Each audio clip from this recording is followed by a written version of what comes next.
Assalamualaikum warahmatullahi wabarakatuh. Berjumpa kembali dengan saya Bapak Agus Supriyadi atau yang biasa dipanggil dengan Pak Bogi ya. Oke, setelah kita tadi membahas masalah sistem komputer dasar, untuk selanjutnya yaitu kita mengenal tentang multimedia. Konsep dasar tentang multimedia. Nah, multimedia ini itu juga sangat dekat dengan kehidupan kita sehari-hari.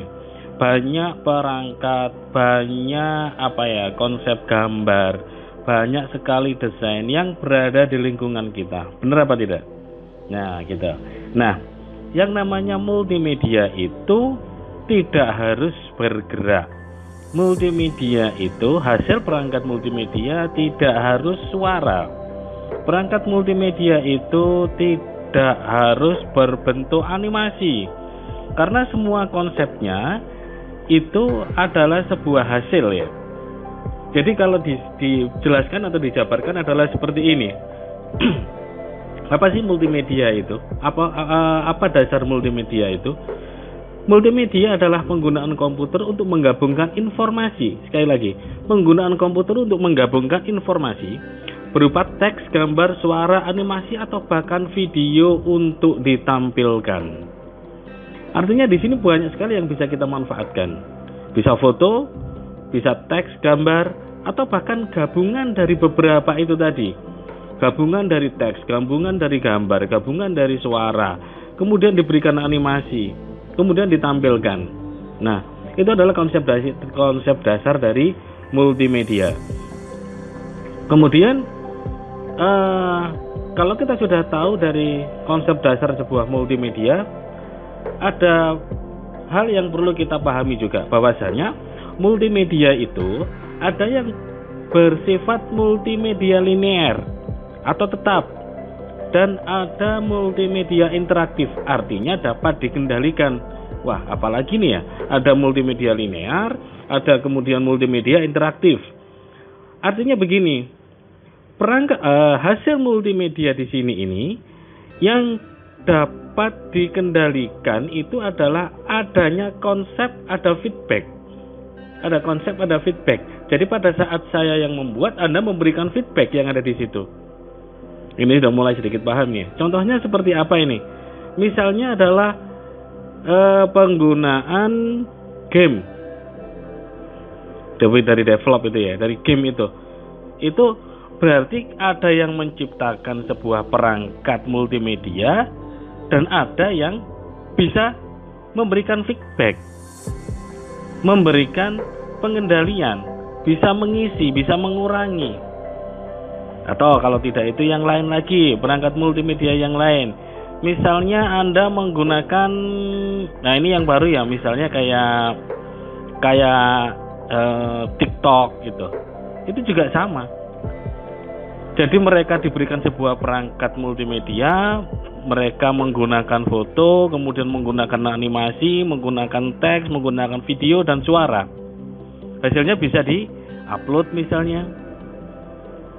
Nah, kemudian ada perangkat misalnya seperti Wishing. Perangkat Wishing ini hanya merekam suara saja. Artinya di situ ada feedback, dapat dikendalikan. Kita bermain game Mobile Legends. Nah, di situ juga sama. Kita sebagai pengguna sangat interaktif di situ itu. Bisa merubah, bisa mengurangi, bisa ikut bermain, bisa memberikan kontribusi antara satu dengan yang lain. Nah, ini berarti dapat dikendalikan. Nah, ini berarti disebut dengan multimedia interaktif. Loh, memang ada yang tidak bisa dikendalikan, artinya multimedia yang tetap, yaitu yang disebut dengan multimedia linear. Multimedia linear ini adalah sebuah perangkat multimedia yang bersifat tetap, tidak dapat ada feedback. Contohnya apa? Misalnya televisi, misalnya brosur, misalnya apalagi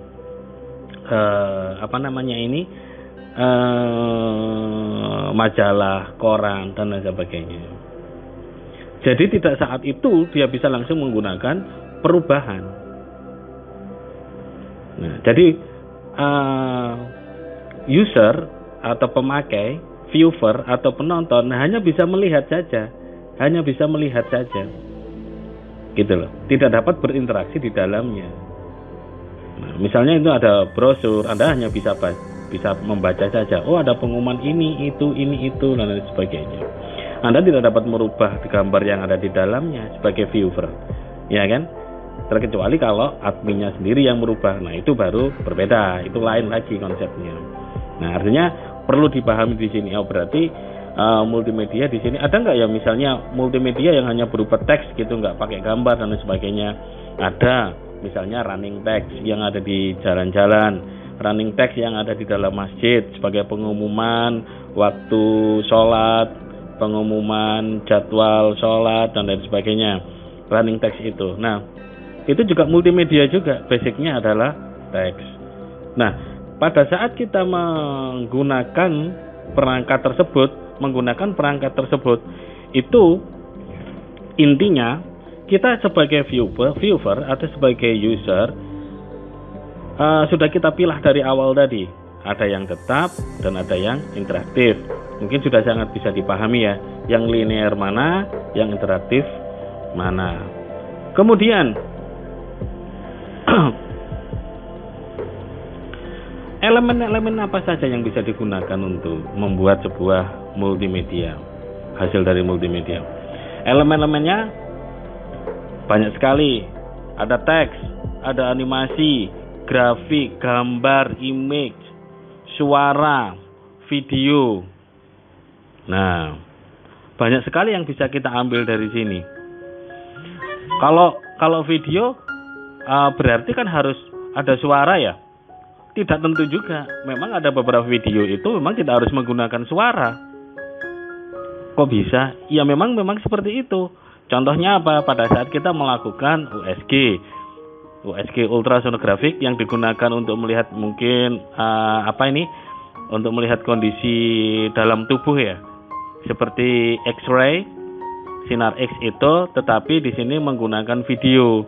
Jadi melihat kondisi bayi sehat apa tidak perlu suara itu, hanya melihat kondisi bayi aja. Nah, jadi di dalam perut itu sehat apa tidak, kemudian jantungnya sehat apa tidak, pertumbuhan janin itu sehat apa tidak, hanya ditampilkan di video aja tanpa harus ada suara.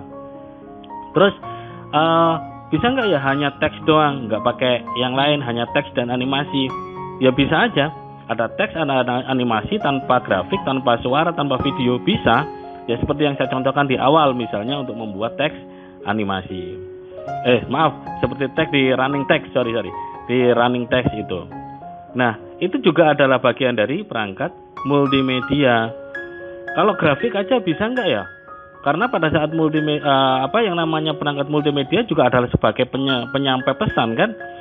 Jadi intinya multimedia juga adalah penyampai sebuah pesan. Ya bisa aja. Dalam pemerintahan kita tahu ya ada yang namanya SIM, KTP, ya kan, kartu tanda pengenal. Itu juga perangkat multimedia 2 dimensi loh. Ya kan, ada pesan di situ, orang jadi tahu, oh namanya ini, alamatnya ini, golongan darahnya ini, rumahnya di sini, ternyata oh fotonya, gambarnya seperti ini. Di situ hanya ada teks, ada grafik, tanpa suara, tanpa video, tanpa animasi. Iya kan? Nah, itulah. Jadi yang namanya multimedia itu bisa berada di mana saja. Perangkat multimedia itu bisa berbentuk apa saja. Ya kan? Jadi jangan terkotakkan kalau yang namanya multimedia itu adalah sebuah perangkat pasti entertainment. Wah, ini pasti game nih, ada perangkat multimedia. Iya benar, tapi nggak benar karena tidak terkotakkan di situ aja. Yang namanya perangkat multimedia itu luas sekali.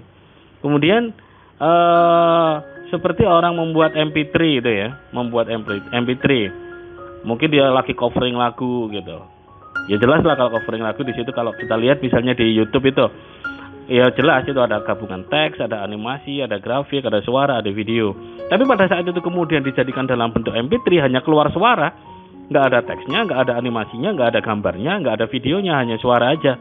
Nah, berarti kan memang bisa menjadi perangkat multimedia yang lain. Nah, ini loh.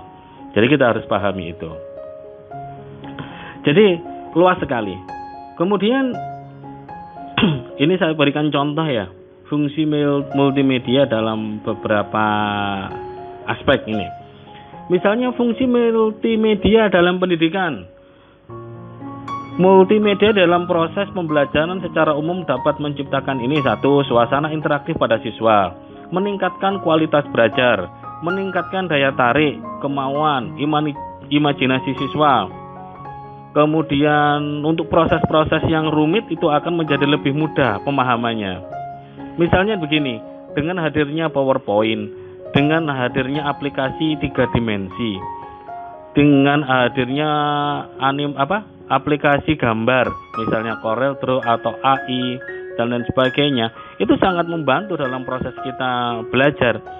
Misalnya melihat, oh sistem dalam tubuh ini seperti ini ya, oh ternyata konsepnya peredaran darah seperti ini gitu loh. Atau kemudian kita mempermudah dalam belajar matematika, oh ternyata dalam matematika itu kalau dibuat dengan animasi yang bagus, lebih mudah untuk mencernanya daripada harus dengan mendengarkan suara saja. Ingat, manusia itu paling mudah menerima secara visual. Manusia gampang menyerap informasi dalam bentuk visual daripada dalam bentuk suara. Itu sudah fitrahnya mungkin seperti itu ya. Daripada saat ada visual, ada gambar, ada animasi 3 dimensi, itu lebih mudah masuk ke dalam otak. Karena apa? Di situ membantu seseorang untuk melakukan imajinasi. Misalnya ini membayangkan, ini posisi janin itu kalau di dalam tubuh seperti apa ya. Kalau mendengarkan hanya dengan menggunakan suara, mungkin akan merasa kesulitan. Ya kan? Orang merasa kesulitan. Gimana ya bentuknya ya? Itu kepalanya di bawah, kemudian kakinya di atas, tangannya itu nanti si baby itu tangannya nanti bisa seperti orang sholat, seperti itu. Nah, kemudian seperti ini plasentanya seperti apa gitu. Itu kalau dijelaskan dengan menggunakan suara saja mungkin sulit untuk menerima. Tetapi pada saat mungkin dijelaskan secara visual dengan gambar, apalagi ditambah dengan suara dan gambar, itu cenderung akan lebih mudah. Demikian juga mungkin untuk materi-materi matematika dan sebagainya gitu loh. Pembelajaran agama dan lain sebagainya akan lebih mudah. Sekarang banyak sekali ya aplikasi yang ada di Play Store untuk belajar untuk belajar mengaji dari Iqra dasar dan lain sebagainya dengan animasi. Dan itu juga perkembangan cukup bagus sebenarnya. Nah, itu adalah salah satu contoh fungsi multimedia dalam pendidikan. Nah, yang lain lagi, kasih contoh lagi. Ada nggak yang lain? Misalnya multimedia dalam dunia bisnis. Wah, ini malah banyak sekali. Multimedia mempunyai peranan penting ya, digunakan sebagai alat promosi.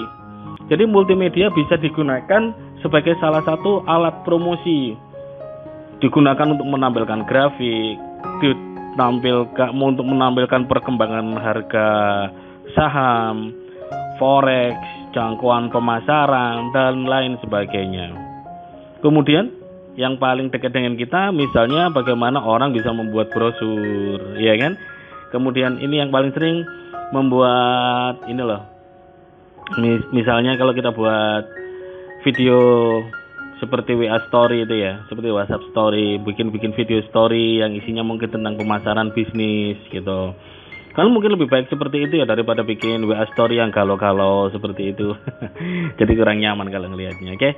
Jadi itulah manfaatnya. Salah satu manfaatnya multimedia dalam dunia bisnis. Sekali lagi sangat penting sekali.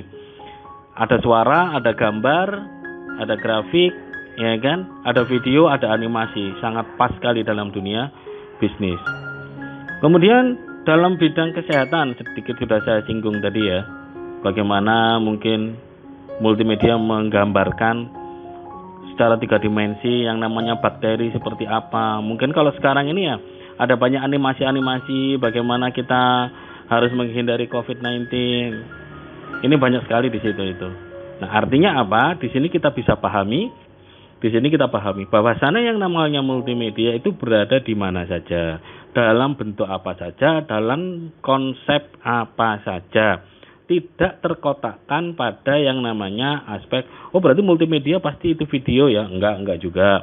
Yang mana multimedia itu berarti hanya seperti bikin brosur, enggak juga. Jadi konsepnya sangat luas sekali. Gitu. Nah, dari sedikit materi ini tadi, konsep dasar multimedia, mungkin sudah ada yang sedikit memahami, oh ternyata nanti bentuknya adalah multimedia adalah seperti ini, aplikasinya nanti adalah seperti ini, mau diaplikasikan kemana dan bagaimana nanti bentuknya sudah sedikit memahami.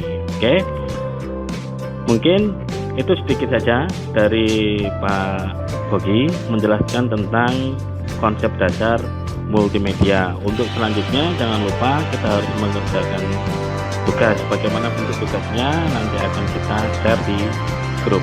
Oke, terima kasih. Saya akhiri. Wassalamualaikum warahmatullahi wabarakatuh.